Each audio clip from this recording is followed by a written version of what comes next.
Je termine assez rapidement avec le cas de la dune du Pilat, qui est une exception à l'échelle du littoral aquitain, mais qui, vous allez voir, s'inscrit quand même assez nettement dans l'histoire, hein, qu'on vient de dégager du reste du cordon dunaire. Bon, la dune du Pilat, voilà, elle est, encore une fois, hein, c'est l'édifice le plus imposant, sur le littoral aquitain. Donc elle culmine, je crois, à 103 ou 107 mètres, je me souviens plus du chiffre actuel. Elle est située face au banc d'Arguin, donc vous avez ici la face sud du bassin d'Arcachon et en fait, hein, c'est le seul endroit, alors elle a été plantée cette dune, heu, au XVIIIe siècle, hein, comme tout le reste du littoral aquitain.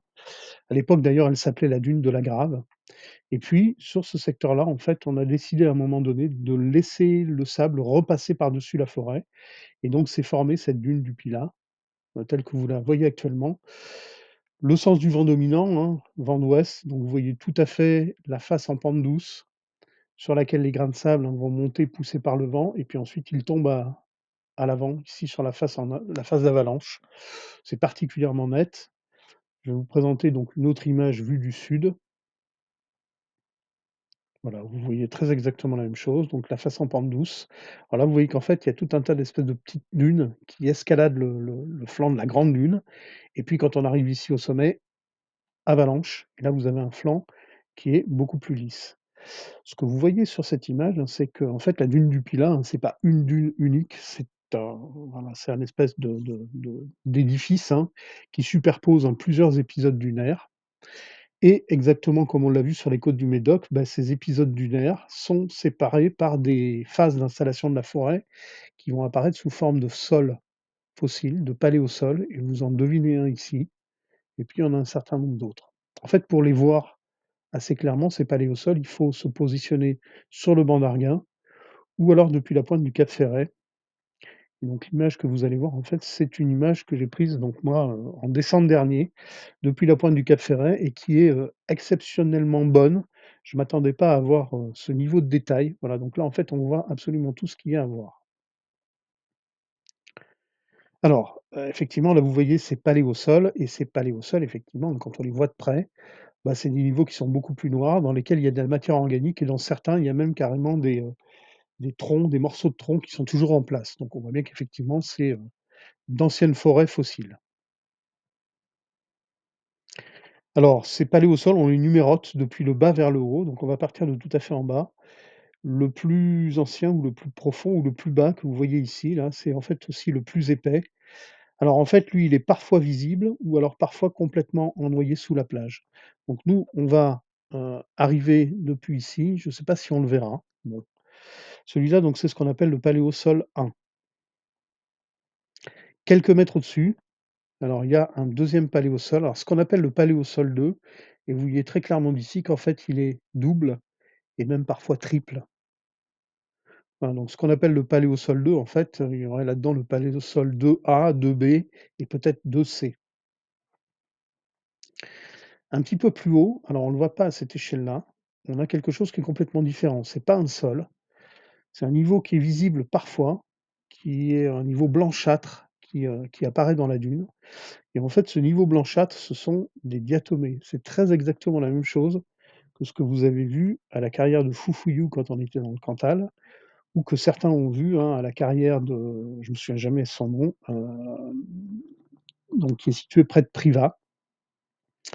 Voilà, donc ce sont des diatomées qui ont été accumulées dans un lac. Alors évidemment, c'était pas un lac dans un cratère volcanique comme dans le Massif central, là, c'était un lac, en fait, entre 2 dunes. Et ce niveau à diatomée est associé donc à des restes archéologiques, dont je parlerai après.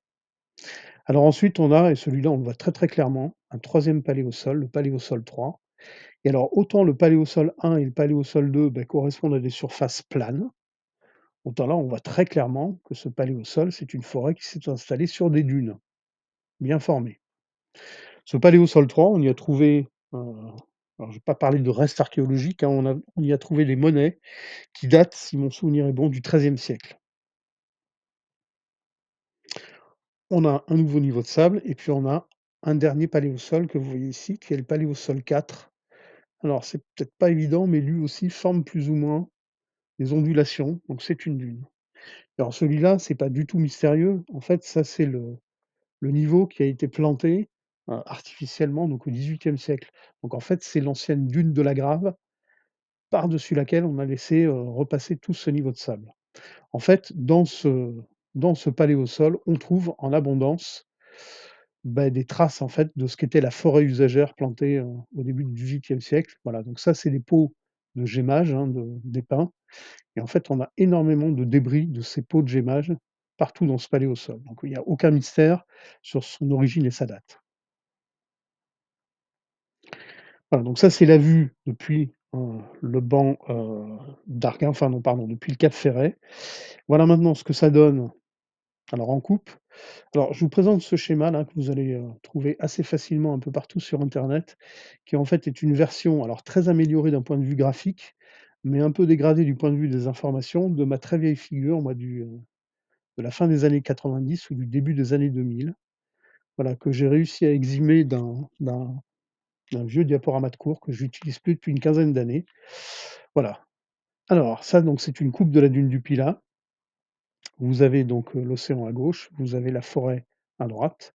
Donc on retrouve tout ce que vous avez vu sur l'image d'avant, le paléosol 1, le paléosol 2 qui est double voire triple, le niveau à diatomée, le paléosol 3 qui forme des dunes très visibles, à peu près à mi-hauteur ou un tiers de la hauteur, et puis le paléosol 4 avec ces débris de peau de gémage. Alors moi, je vais vous présenter toutes les dates qu'on a obtenues, hein, depuis le sommet vers la base.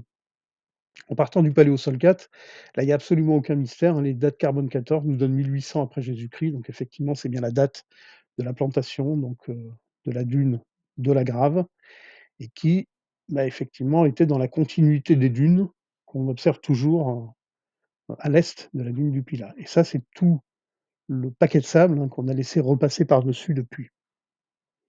Donc ça, ce sont les dunes modernes. Et puis donc, on s'attendait à ce que ce paléosol 3 corresponde aux dunes, heu, primaires. Alors en fait, l'âge qu'on a obtenu dans ce paléosol est un peu ambigu, hein. Il nous donne 1600 après Jésus-Christ, ce qui est quand même assez tardif, parce que 1600 après Jésus-Christ, on est déjà bien dans le petit âge glaciaire, donc à un moment où, le sable aurait dû repasser par-dessus. Bon, le fait qu'on y ait retrouvé les monnaies du XIIIe siècle fait que, bon, il faut prendre cet âge carbone 14 quand même avec quelques pincettes, et puis alors nous, on a daté un niveau de sable, hein, juste en dessous, voilà, à 1050 après Jésus-Christ. Bon, on est déjà, dans l'optimum climatique médiéval. Alors il est possible que sur la dune du Pilat, hein, pour des raisons qui sont liées, aux particularités locales, à la présence de passes du bassin d'Arcachon, le mouvement des sables du petit âge glaciaire, il était un peu plus tardif que, ailleurs, dans le Médoc ou plus au sud. Mais enfin bon, voilà. Là, en fait, il faudrait pouvoir faire d'autres dates. Bon, mais c'est pas non plus, enfin, le jeu n'en vaut pas forcément la chandelle. Le niveau à diatomée, je vous ai dit qu'il est associé à des sites archéologiques. Alors il me semble, mais ça il faudra que je vérifie, qu'on y a trouvé des monnaies romaines, mais surtout on a énormément de sites d'exploitation du sel, tout à fait identiques à ceux que je vous ai montrés dans le dans le marais de Saint-Cyr-sur-Gironde, et donc ces sites archéologiques, hein, sont datés, du troisième âge du fer, donc en gros sur une période qui va de 400 avant Jésus-Christ jusqu'à l'an 0. Voilà, donc en fait là, tout le sommet de la dune du Pilat, ben, en gros on a, si je repars du bas, on aurait la période chaude gallo-romaine, la période sombre médiévale, l'optimum climatique médiéval et le petit âge glaciaire. Et là, le bas de la dune du Pilat peut nous donner des indications sur les périodes plus anciennes. Bon, en réalité, vous allez voir qu'on a beaucoup d'âges ici et que tout ça nous indique que c'est effectivement beaucoup plus ancien, mais qu'on a du mal à dégager un schéma aussi net que pour les périodes plus récentes. Voilà, alors le Paléosol 2 et les 2 niveaux du Paléosol 2 donnent des âges qui sont relativement proches. 1350-1200 avant Jésus-Christ. Un niveau de sable entre les 2 donne 1350 avant Jésus-Christ. Tout ça, c'est parfaitement cohérent. Et puis dessous, les sables sont plus anciens, 1520, 1640, et le Paléosol 1 en lui-même est à 1650 avant Jésus-Christ. Bon, je vais revenir sur ma figure que je vous ai montrée tout à l'heure. En fait, moi, j'avais caché toute cette partie-là qui correspond à ce qu'on a pu tirer des datations de la dune du Pilat. Voilà, donc là, je vous remets toutes les informations que vous avez vues sur la coupe de la dune. Là, vous voyez que tous les paléosols 1, 2, sont très anciens et sont contemporains de tout ce qu'on avait daté un peu au hasard là dans le nord du Médoc et puis au sud du bassin. Il nous reste quand même un trou là sur toute cette période qui va qui est le dernier millénaire avant Jésus-Christ, où on n'a pas échantillonné ni de sable, ni de paléosol. Voilà, bon, donc effectivement, hein, la raquette a encore un certain nombre de trous. Voilà, mais tout semble indiquer que cette alternance relativement nette là de périodes chaudes et froides qu'on a pour en gros les 2000 dernières années, pour des périodes plus anciennes, c'était quelque chose de beaucoup plus rapide. On avait une alternance très rapide d'épandage sableux, puis d'installation de forêts et très probablement à l'échelle, hein, de quelques centaines d'années, donc quelque chose de beaucoup plus rapide. Mais on sait que le climat des 2000 dernières années est déjà différent de celui qui existait avant.